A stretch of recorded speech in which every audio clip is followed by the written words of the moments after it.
come, let us spill this already spilled juice and get to some entertainment news.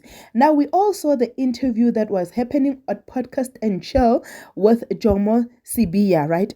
On that interview, he spoke about how the president Cyril Ramaphosa is busy curbing the issue of corruption.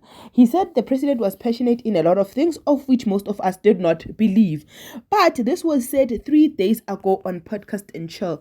Today, as I was browsing on social media, I saw this post. It's from Briefly News, saying President Cyril Ramaphosa has suspended Deputy Minister of Small Business Development, Ms. Dipuo Peters. The suspension, which will be without pay, became effective from the 28th of February 2024 and will end on the 28th of March 2024. My question is this the indication that the president is dealing with corruption, or was this person suspended for other reasons? And I know that you guys know much more than I do. So please leave your comment down below. But while you're at it, please like, share, and subscribe.